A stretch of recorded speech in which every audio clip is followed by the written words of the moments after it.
తెలుగు హీరోలు దర్శకులు కలిసి చేస్తే బొమ్మ హిట్ అనే నమ్మకం వస్తుందో లేదో తెలియదు గాని మన దర్శకులు వెళ్లి తమిళ హీరోలతో సినిమా చేస్తే మాత్రం హిట్టు బొమ్మ పక్కా.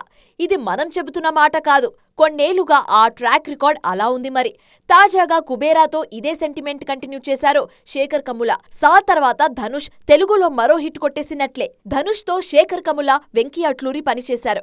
ఈ ఇద్దరు ఆయనకు మంచి సినిమాలే ఇచ్చారు.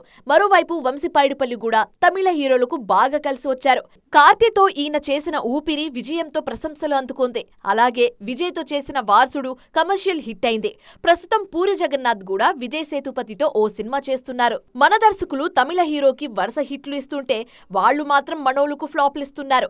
గేమ్ చేంజర్ తో చరణ్ కెరియర్ పై శంకర్ బాంబ్ పేల్చితే, స్పైడర్ తో మహేష్ కు మర్చిపోలేని డిజాస్టర్ ఇచ్చారు మురుగదాస్. అలాగే నాగ చైతన్యకు కస్టడీ రూపంలో వెంకట్ ప్రభు, రామ్ కు వారియర్ రూపంలో లింగుస్వామి ఫ్లాప్ ఇచ్చారు.